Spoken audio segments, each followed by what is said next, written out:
Hey guys, it's Danny. Welcome to another episode from our Basic Houseplant Care for Beginners series. Today we are going to talk about Fittonias, also known as nerve plants. These are some of the most popular and affordable, not to mention common plants at the flower shop, and I personally really like them. Now the good news is these are very easy to care for plants. The bad news is they can be very dramatic. If you've ever had one of these plants, you might have seen it totally wilt at some point. And well, today I want to focus this video on people who don't have time to water plants, just like we did with the Hoyas, because Fittonias are generally not recommended for people who don't have time, but there are some tricks that can make our life easier. Today's video, together with this entire series, is sponsored by rePotme.com, who not only offers you everything you could possibly need for orchids, but also houseplants. From pots to potting mixes, fertilizers, and pest control, you can find everything you need to start your journey into houseplants on their website. So I'll link you to them down below. Feel free to check them out at any time. And I'll also share with you my personal favorite products, some of which we are going to be using today. Right, so with that said, let's get straight to business. Let me tell you why Fittonias suddenly seem to just melt away and just flop around the pot. Generally speaking, Fittonias are now very demanding plants. We're going to talk a little bit about basic care needs when it comes to environment a little later in the video, but one thing they do absolutely require is constant moisture.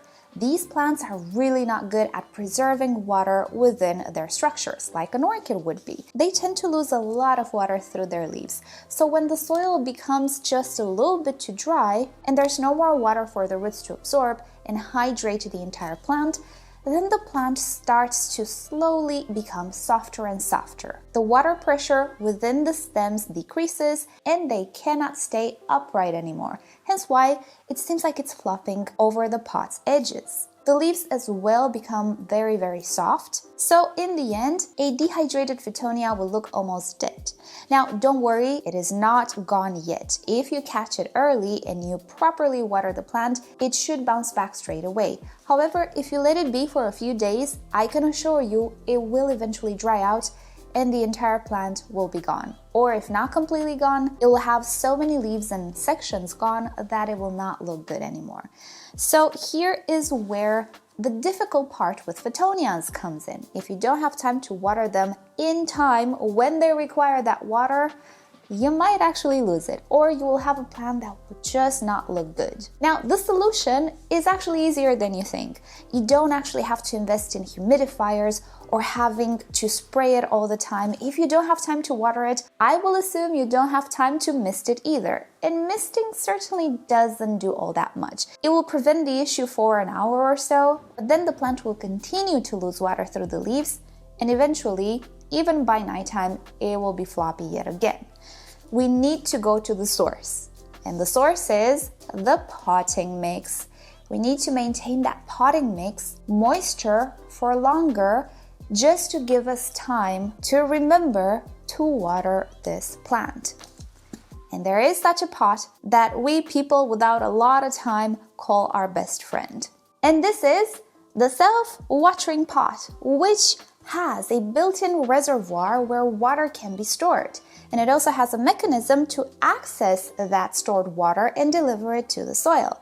What I'm showing you here is a rePotme pot. There are many other types of self-watering pots, but this one I really, really like.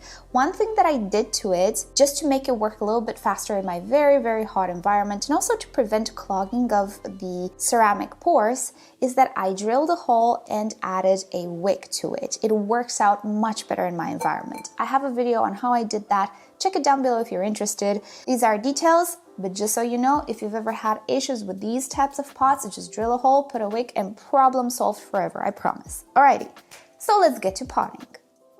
Alrighty, so first off, let us unpot our Fittonia.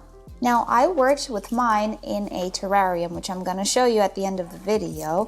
So I divided them. That's why a part of the pot is missing. But what I want to do is just remove the top layer of soil. I always like to do that with houseplants. On the top layer of soils is where typically you find the most organic load, such as dried leaves, organic bits and pieces that will just sit there and rot, but also potential insects such as fungus gnat larvae. So the first inch or so, which is about 2-3 centimeters of topsoil, I do like to remove. I don't bother removing everything, so I'm not gonna disturb the roots way too much. The soil appears to be pretty good. It's just that top layer that I want to get rid of.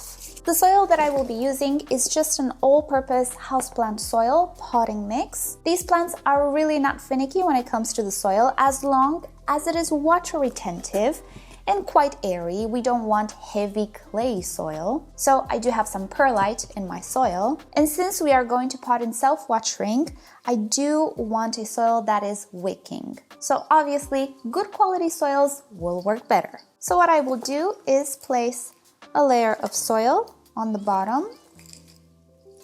Then place my Fittonia in. Let's see about the level.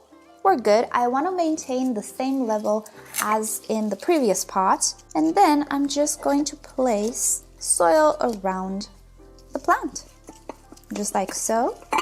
Here's a tip to make sure that your soil goes down all the way, instead of pressing with your finger, which will compact the soil and will not guarantee that you'll get rid of the big air pockets. Get a bamboo skewer or any stake for that matter, insert it on the edge of the pot all the way down and wiggle. And this will make sure that all of the big air pockets will be filled with soil. So I'm gonna go around the pot like so. Make sure that I don't have air pockets. Fittonias don't like big air pockets. Their roots need constant moisture in order to grow well. Right, so let's continue adding soil, because as you can see, I have a stem here which is not supported at all. But now I'm confident that I have soil all the way down the pot. Especially with self-watering pots, you do not want bigger pockets because that can impair the wicking of the water from the reservoir all the way to the top. We want to have an evenly moist soil, and bigger pockets can seriously impair this.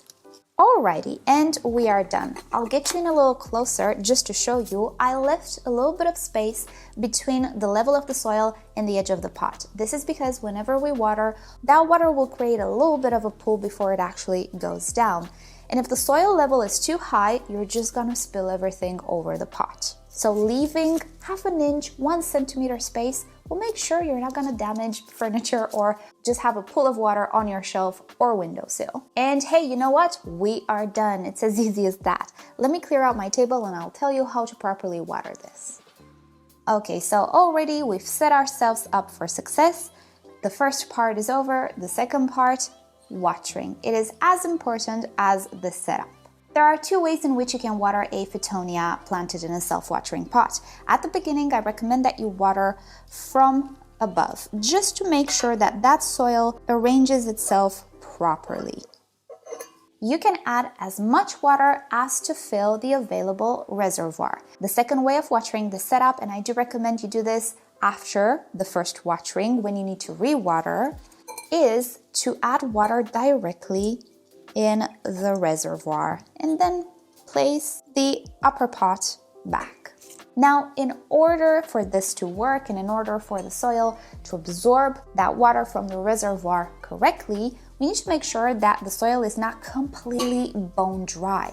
If it's bone dry, some soils, depending on the quality and composition, will not wick that water. You will have to re-wet them from the top because gravity will help us a little bit in making sure that water is delivered from the top to the bottom. If we just put water in the reservoir, there is a chance it will not get wicked up all the way to the top, and we don't want that. We don't want a little bit of water at the bottom and then no water at the top. So the rule is re-water this plant when you don't see water in the reservoir, or you see a little bit of water. You can re-water it then as well, because this plant does not sit in water. This is just the reservoir.